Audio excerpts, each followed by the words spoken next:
लेकिन महात्मा जी, ये चौथी बैल खाली क्यों पड़ी है? बेटा, ये अभी जो वर्तमान अधम सुल्तान बादशाह है, उस स्वयं के लिए है। जब वो मरेगा तो उसे भी यहीं बंधूंगा, वो भी आज ऐसे ही। हे महात्मा जी, मुझ निकम्मे को क्षमा कीजिए। वो अधम सुल्तान में ही हूं, मुझे माफ करो परवरदिगार, मुझसे बड़ी भूल हुई है।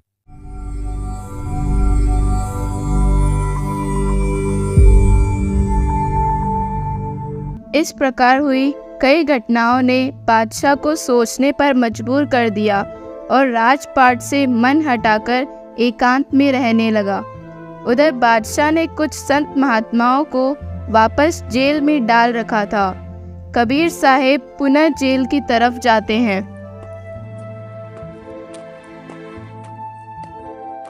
भाई उधर देख, एक महात्मा आता दिखाई दे रहा है। हाँ, मैं भी यही देख रहा हूँ, आने दे उसे नजदीक। अरे महात्मा जी, कहाँ भ्रमण पर निकले हो? आइए जरा, इधर आइए। क्या हुआ बेटा, क्या काम है? महात्मा जी, अब बहुत हो गया, चलो चक्कियां चलाइए और आटा पीसिए। क्या? ऐसा क्यों भाई, मैंने क्या कर दिया? सैनिकों ने कबीर साहब को भी अन्य संतों के साथ जेल में डाल दिया। भाई महात्माओं, हम पहले थोड़ा भगवान को याद कर लेते हैं, फिर चक्कियां चलाएंगे। सभी अपनी आंखें बंद कर लीजिए। कबीर साहब ने सभी चक्कियों को एक साथ चला दिया और सभी संत महात्माओं को वहां से गायब कर दिया। सभी संत महात्माओं को जेल से दूर प्रकट किया। ये एक मूर्ख बादशाह है, इसके नगर से दूर रहा करो। इधर वापस मत आ जाना, चले जाओ यहां से। मंत्री जी बादशाह के पास पहुंचते हैं। बादशाह, एक बार फिर किसी छलावे ने सभी महात्माओं को गायब करके भगा दिया। बादशाह बहुत हताश तथा दुखी था। मंत्री जी, आज के बाद किसी भी संत महात्मा को या मुल्लों काजियों को जेल में मत डालना। मैं नहीं चाहता कि वे सब मुझ निकम्मे की वजह से दुखी हों। दुखी बादशाह को देख सभी मंत्रियों ने निर्णय लिया कि बादशाह को कुछ दिन इस जलावे से दूर ले चलना चाहिए। मंत्रियों तथा रानियों ने राय बनाई कि बादशाह कई दिनों से बेचैन है, इसके लिए उन्हें 10-15 दिन के लंबे शिकार पर लेकर चलना चाहिए। बादशाह को शिकार के लिए तैयार किया और शिकार के लिए चल पड़े। शिकार के पहले ही दिन अल्लाह की रजा से उन्हें कोई भी शिकार नहीं मिला। दोपहर हो गई थी। बादशाह को यह अच्छा नहीं लगा। तभी सभी की नज़र एक हिरन पर पड़ी। हिरण को चारों तरफ से घेर लो। जिस किसी के पास से भी हिरण भाग गया तो ठीक नहीं रहेगा। हिरन बादशाह के ही घोड़े के नज़दीक से निकलकर भाग गया। शर्म के मारे बादशाह ने अपना घोड़ा हिरन के पीछे दौड़ा दिया। हिरन घने जंगल की ओर दौड़ गया और बादशाह भी पीछे पीछे आ रहा था। कई देर तक बादशाह पीछा करता रहा और सभी मंत्रियों और साथ के लोगों से बहुत दूर चला गया। तेज धूप और दोपहर में बादशाह और घोड़े को प्यास सताने लगी। हिरन घने जंगल में ओझल हो गया। या अल्लाह, बचा ले, कुछ ही देर का जीवन शेष है। बादशाह अल्लाह से अर्ज करने लगा और आसपास पानी खोजने लगा। अचानक बादशाह को कुछ दूरी पर एक संत की कुटिया और जल की तलैया नजर आई। या अल्लाह, तेरा लाख लाख शुक्र है। बादशाह महात्मा की बगीचे की ओर प्रस्थान कर गया। बादशाह और घोड़े ने पानी पिया। बादशाह को बड़ा आश्चर्य हो रहा था कि अल्लाह की क्या देन है। इतने घने जंगल में यह महात्मा कैसे पहुंच गया। इतने खूब बगीचे की रचना कर दी। बादशाह संत के पास गया। संत के पास 3 तगड़े कुत्ते बंधे हुए थे तथा एक कुत्ते की बैल खाली पड़ी थी। कुत्तों से कुछ दूरी पर संत ने भोजन रख रखा था। कुत्ते उसके लिए तड़प रहे थे। हे महात्मा, ये कुत्ते तो बड़े तगड़े लग रहे हैं। इनमें से 2 कुत्ते मुझे दे दीजिए। नहीं बेटा, ये कोई साधारण कुत्ते नहीं हैं। ये मेरे बहुत प्रभावशाली कुत्ते हैं। मैं इन्हें तुम्हें नहीं दे सकता। क्यों? ऐसा क्या है इन कुत्तों में? क्योंकि भाई ये तीनों कुत्ते उस बलख बुखारा के बादशाह अधम सुल्तान के पूर्वज हैं। जब ये बादशाह थे तब मैं इन्हें रोज कहता था कि भाई कुछ समय निकालकर अल्लाह को भी भज लिया करो। ये राजपाठ 2 दिन के हैं। कल को कुत्ते बनकर भटकोगे, कोई सूखा टूक भी नहीं डालेगा तुम्हें। तब ये मुझे कहते थे कि अभी हमारे पास समय नहीं है, आप क्यों हमारा दिमाग खराब करने आ जाते हो।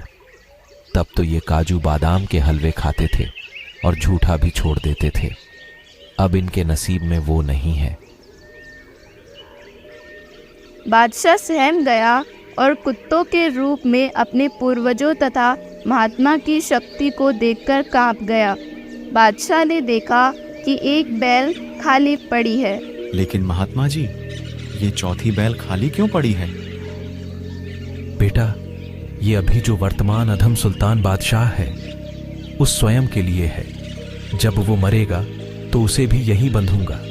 वो भी आज ऐसे ही शानो शौकत में अल्लाह को नकार रहा है। इस निकम्मे ने तो सारी हदें पार कर दी हैं। निर्दोष संत महात्माओं को जेल में डालकर न जाने क्या साबित करना चाहता है।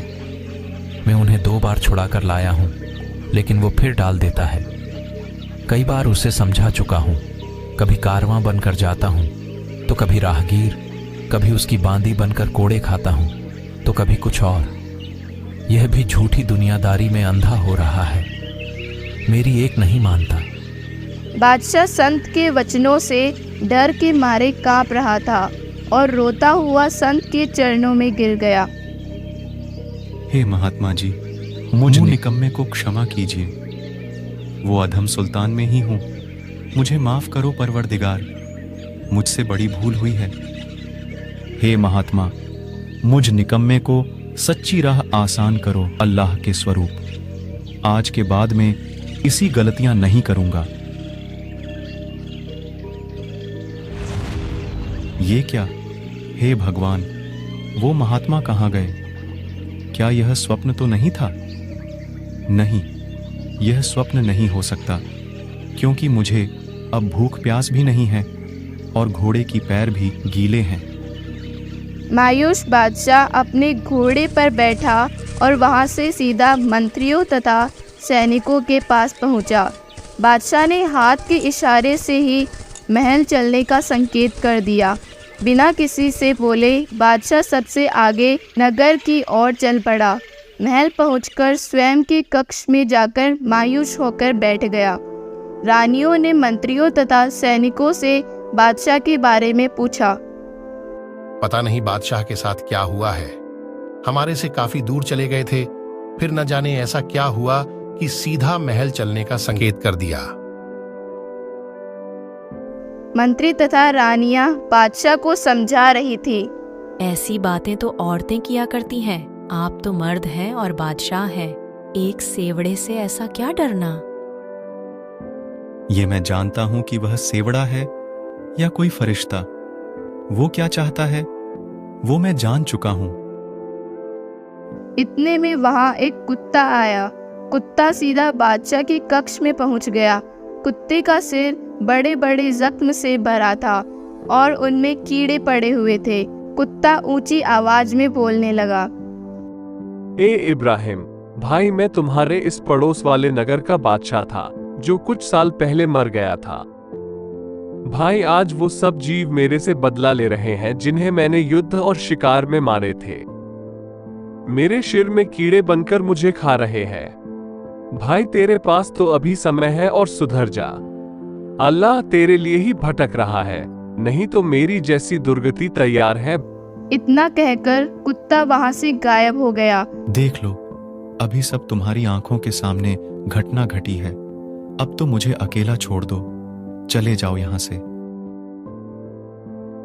बादशाह का मन अब केवल परमेश्वर की लीलाओं में ही चक्कर खा रहा था तथा अपनी नासमझी पर रो रहा था।